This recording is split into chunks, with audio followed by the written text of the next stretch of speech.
It's a week after Valentine's Day. It feels appropriate to make a video about how Grand Rapids, Michigan was the place where a very special relationship of mine began.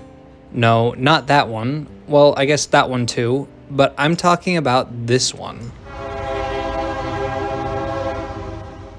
Hey everyone, welcome to a brand new Trains Are Awesome video. I'm Tom, and in today's video, I want to share a personal story, specifically the story of how I became interested in buses. Now, some of you may already know this, but I'm actually from the Netherlands, and I spent a significant part of my childhood growing up in Tokyo, Japan. When people hear that, they're like, yeah, that's why you like trains. And they're right. Growing up in Tokyo, there were so many cool trains that I got to ride every single day. And if you ask me how many times I would ride the bus in Tokyo, I'd say probably about once or twice a week. Then, as a teenager, I moved back to the Netherlands, and the total number of times in my life that I've been on a bus in the Netherlands, probably not more than 10 or 15 times. It really just didn't happen that much. What's more, some of the more recent times that I've been on the bus in the Netherlands were specifically for Trains Are Awesome videos. Back in 2019, I filmed one of my favorite videos ever, where a friend and I were invited into a bus depot to see how they wash the buses and how they charged their brand new battery electric buses. Then I graduated high school and I decided to go to college in Grand Rapids, Michigan. I don't know if you know much about Grand Rapids, but there are not a lot of trains there. There's one Amtrak every day. It leaves for Chicago in the morning and goes back to Grand Rapids at night. I actually ended up living on 2 campuses during my time in college, and the first campus I lived on was 2 miles away from the nearest bus station. So as you can imagine, I felt pretty trapped. I didn't have my own car, so anything I wanted to do, I had to ask other people to drive me. That is, until one really cold February afternoon when nobody was around and I decided I wasn't gonna wait on somebody else for a ride anymore. I mean, I guess I was. But I took things into my own hands, walked those 2 miles to a bus station, got on the bus to downtown. It felt so freeing. All of a sudden, even if it took a lot of effort, I had more agency and I had more freedom to go wherever I wanted, thanks to Grand Rapids' pretty good bus system. Now, that excursion through the snow to the bus station happened exactly 5 years ago this month, and so I thought I'd look back on what's happened since then. So the next year I switched campuses, and what that meant was now I had a bus stop on campus and I had a reduced fare card that meant I only had to pay 50 cents per ride, which it just meant that I went everywhere by bus. In fact, on my wedding day, my groomsmen and I took a rapid bus from my apartment to downtown where we met with Lindsay and her bridesmaids, our photos. And then Lindsay and I moved together into an apartment that was situated right next to a bus stop that served both my school and her job. So if we weren't walking or biking somewhere, we took the bus. So then when we moved to Chicago, I realized I'm actually kind of interested in buses now.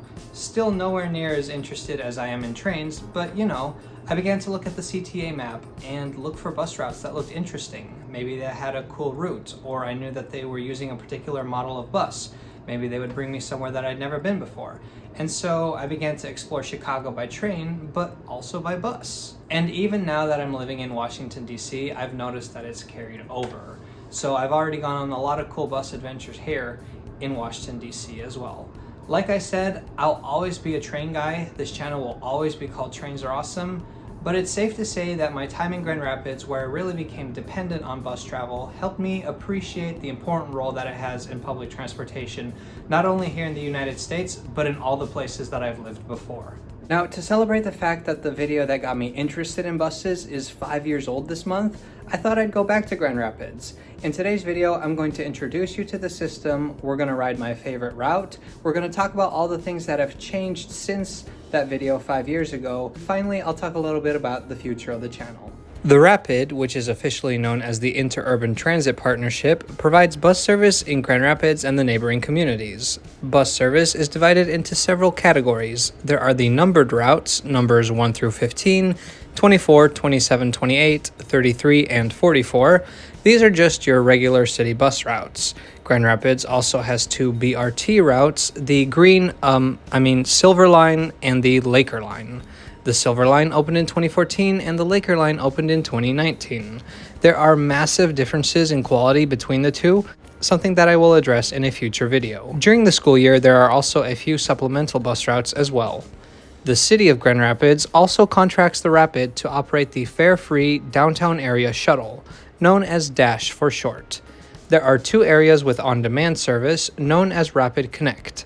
A ride on Rapid Connect costs the same as a ride on the bus and can be booked using a dedicated app. There are also multiple paratransit services, providing mobility to those with disabilities and those over 65.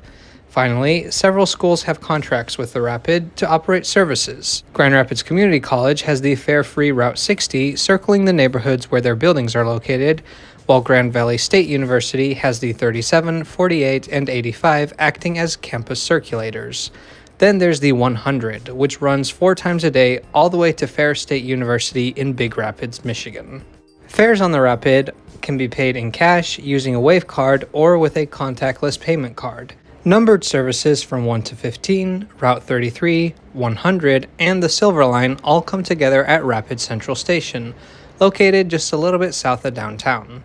It's next to the Amtrak station, not that that really matters because the sole daily train leaves for Chicago before bus service starts and returns late at night after bus service has already ended. The building, which opened in 2004, was the first transit facility in the entire country to be LEED certified.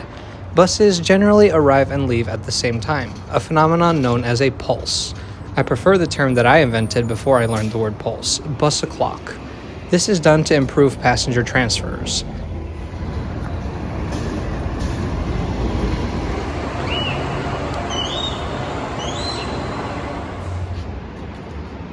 Inside, there's a ticket office, bathrooms, and a waiting area for the Indian Trails intercity buses that serve the station a few times a day.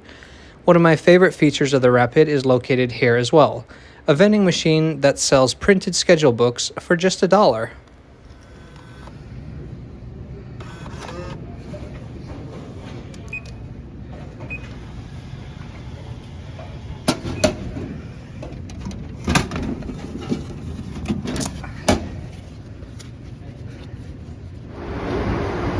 Hello.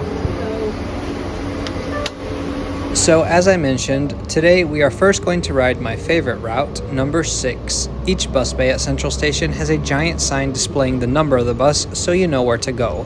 Generally, they're in numerical order, or at least they used to be. Things kind of shuffle around, but the signs are always up to date. A ride on the Rapid costs $1.75, and fares are capped at $3.50 a day, and so there are no day passes. We're on board the bus, and this bus is a 1000 series, which if you didn't note the number when you walked in, you can still tell by the fabric seat covers. The Rapid almost exclusively uses buses built by American manufacturer Gillig. Only the buses on the Laker line are built by a different company. Buses numbered in the 1000 series were delivered between 2011 and 2018, while those numbered in the 2000 series were delivered starting in 2020.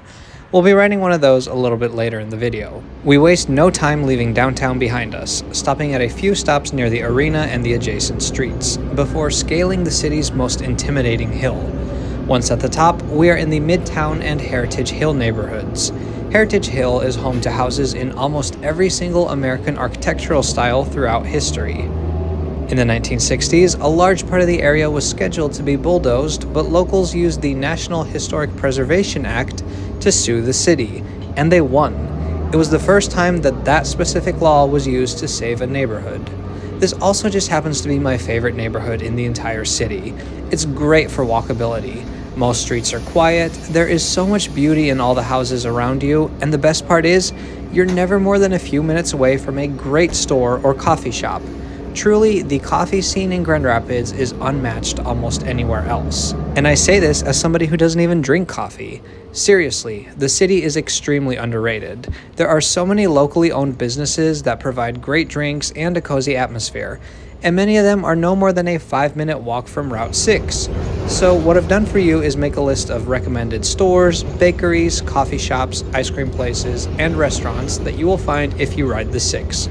I'll make sure to list these in the caption as well. After driving through Easttown, another great neighborhood, we enter the city of East Grand Rapids. Route 6 travels right through Gaslight Village, the downtown area of EGR, if you will. This whole area next to Reed's Lake used to be an amusement park. See, Grand Rapids was a streetcar city, and a common thing that streetcar companies did was operate theme parks at the end of their lines. That way, there would be ridership on their system even on the weekends. The park here was called Ramona Park, and it had it all. Roller coasters, log rides, you name it. It opened in the 1880s, and admission was free for people who took the streetcar to get there. But after the Second World War, the park began to fall into a state of disrepair, and in 1954, it was closed for good. Today, a grocery store, Starbucks, and a bank stand on the site where interbellum thrill seekers once rattled through on rickety wooden roller coasters. Burton and Calvin University. Nearing the end of our ride, the bus stops to serve Calvin University and then turns right into an assisted living facility.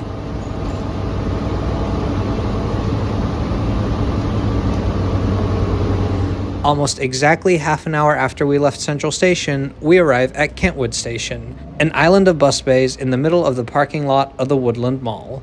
The 6 is interlined with the Route 44, so it will continue in that direction. So I've made it to the Woodland Mall bus station. This is kind of Grand Rapids' second bus station. 7 routes come together here, plus the Rapid Connect on-demand service. It was so much fun to ride Route 6 again, so much nostalgia. Not much has changed. I noticed that all the buses now have like onboard CCTV with the security camera footage. They didn't all have that back when I was riding it, but other than that, the 6 is still the good old 6. This Mountaineer bus behind me, that one used to be my favorite ad wrap in the whole system. I always had a good day if I rode that one.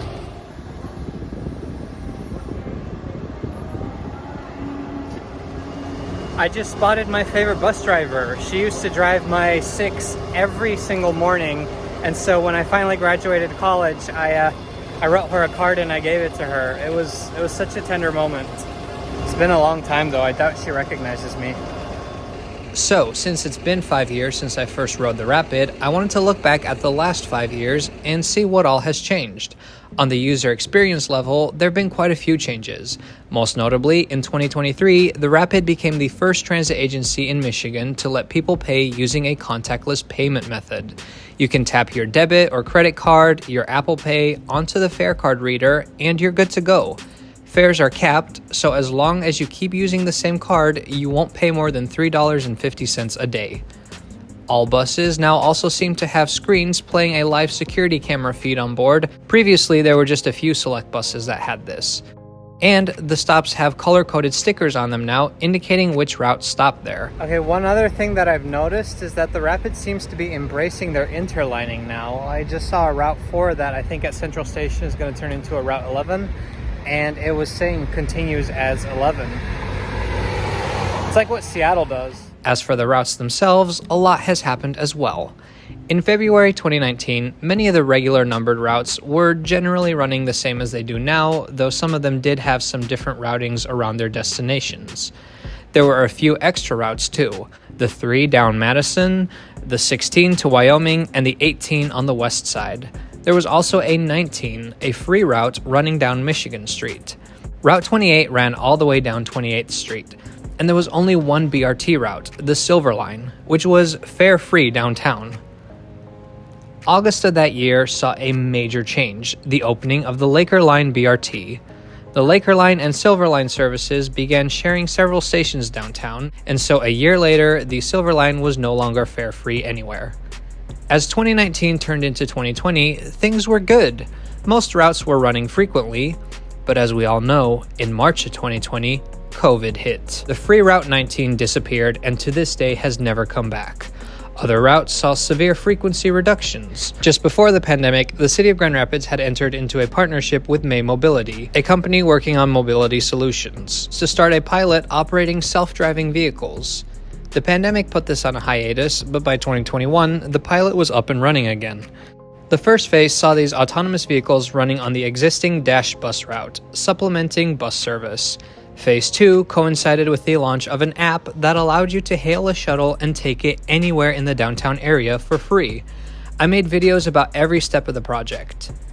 August 2021 was the next system-wide service change. Several routes were dropped, like the 3 and the 18. The 16 route was renumbered to the 3. Over by the Woodland Mall, there were some major changes as well. The 17, serving the airport, was renumbered to 27 and began serving some extra industrial areas, and the 28 was split in two, forming a 28 for the west side and a 29 for the east side. In 2022, the Rapid Connect on-demand service was launched. Around the same time, the Silver Line was downgraded. While previously, passengers paid before boarding, which allowed them to board through any of the doors, now people have to pay by the driver, just like on any other bus. Furthermore, in August of 2022, Byron Township pulled all their funding, so now Route 1 just cruises through that jurisdiction without stopping anywhere. While those are all downgrades, people in Walker experienced an upgrade when Route 33 was launched. This service runs in a loop connecting major employment centers. It was improved even more in August of 2023 when an express segment to downtown was added using the highway. But August 2023 saw service reductions in other areas. The Dash Downtown, which had 2 lines, was consolidated into one large loop, making trips on the Dash take longer. What's more, from Mondays to Wednesdays, it only ran a small loop during rush hours known as the Work Dash. Service now runs clockwise and counterclockwise, but with a route that has as many twists and turns as the Dash does, I find that the map becomes harder to read because of this. And over here by the Woodland Mall, in August of 2023, we saw the disappearance of Route 29. Cascade Township, which was funding the end of the line, pulled out of their contract with the Rapid, and so rather than keep the 29, the Rapid just extended Route 5 to serve the remaining part of the route. And that's why I'm here today, because I filmed this right before that schedule change, so it was my last chance to ride the 29 before it was gone for good. Now I'm going to ride the 29. I've never actually been on the 29 before, and this would kind of be my last chance because this route is about to disappear. Alright, I am on board the 29. I'm sitting all the way in the back. This is the 2000 series, so we've got the harder plastic seats, and it used to be that these were the only ones with the CCTV screens. Now all of them have it. Once the 29 is in motion, we leave the Woodland Mall behind us. I love the Woodland Mall. My family has been coming to GR since long before I went to school here, so the mall is a place where I have fond memories growing up. There used to be a playground where the play structures were giant breakfast items. As I'm sure you can imagine, little me thought that was the coolest thing ever. After leaving Woodland, the 29 drives through the Eastbrook Mall. Whatever warm, fuzzy feelings I had for the Woodland Mall, imagine the opposite of that and you'll begin to understand how I feel about this glorified strip mall. A barbershop that messed up my hair, a dysfunctional Secretary of State's office, a Best Buy that took my broken laptop and broke it some more, or a parking lot with potholes bigger than some European countries. I've yet to have a good memory here. Alright, enough with the negativity. This is YouTube after all. Imagine spending 15 minutes gushing about something and then briefly bringing up some downsides. Can't have that. Oh wait, we're on 28th Street now? Nah, all hope for positivity is lost. I'm going all in. 28th Street is the poster child for the Strode. It's like chaos and ugliness fell in love and had a baby. 4 lanes, a bidirectional turn lane in the middle, with everybody going at least 10 miles an hour above the speed limit and cars darting in and out of the parking lot of every big box store and chain restaurant you can imagine. The first time I ever drove a truck was on this street, and that's probably why nothing scares me anymore. Unfortunately, like every American city, Grand Rapids too has fallen victim to dirty, car-centric areas like this. The contrast with the quiet charm of the neighborhoods the 6 runs through could not be sharper. The 29 brought some relief to those without a car here, but sadly, like I mentioned earlier, last August the plug was pulled. Gotta stop at Meyer. Anyways, upon boarding, I had told the driver that I intended to ride the bus round trip, and she allowed it as long as I tapped my card again at the end of the line. So we're back at the Woodland Mall. Once the Route 29 disappears, it's going to be taken over by Route 5, but today they're already interlining. Alright, it's time to end the video, and what could be more appropriate than wintry landscape just like that first video 5 years ago. I definitely credit Grand Rapids with kind of igniting my interest in buses. It's good to be back here. It's good to, see the place that I lived for 4 years, hang out with some of the people. Trains will always be my number one, and they'll be the main focus of this channel, hopefully for years to come. But I just kind of wanted to use this video to make an announcement. I'm going to be doing a little bit more bus-related content. So, as many of you may have noticed, usually on Saturdays I do like my main video of the week, and then on Wednesdays it's usually a more minor video. I'm going to be doing bus videos on a lot of those Wednesdays. So not every Wednesday will be a bus video, but if there is a bus video, it will be on a Wednesday. So I hope you guys continue to stick around. It's amazing to think just how much this channel has grown in the 5 years since I made that first bus video. And also just to, you know, look back on my life and see where I am right now. I would have never imagined it. So thanks for watching. We'll see you next time.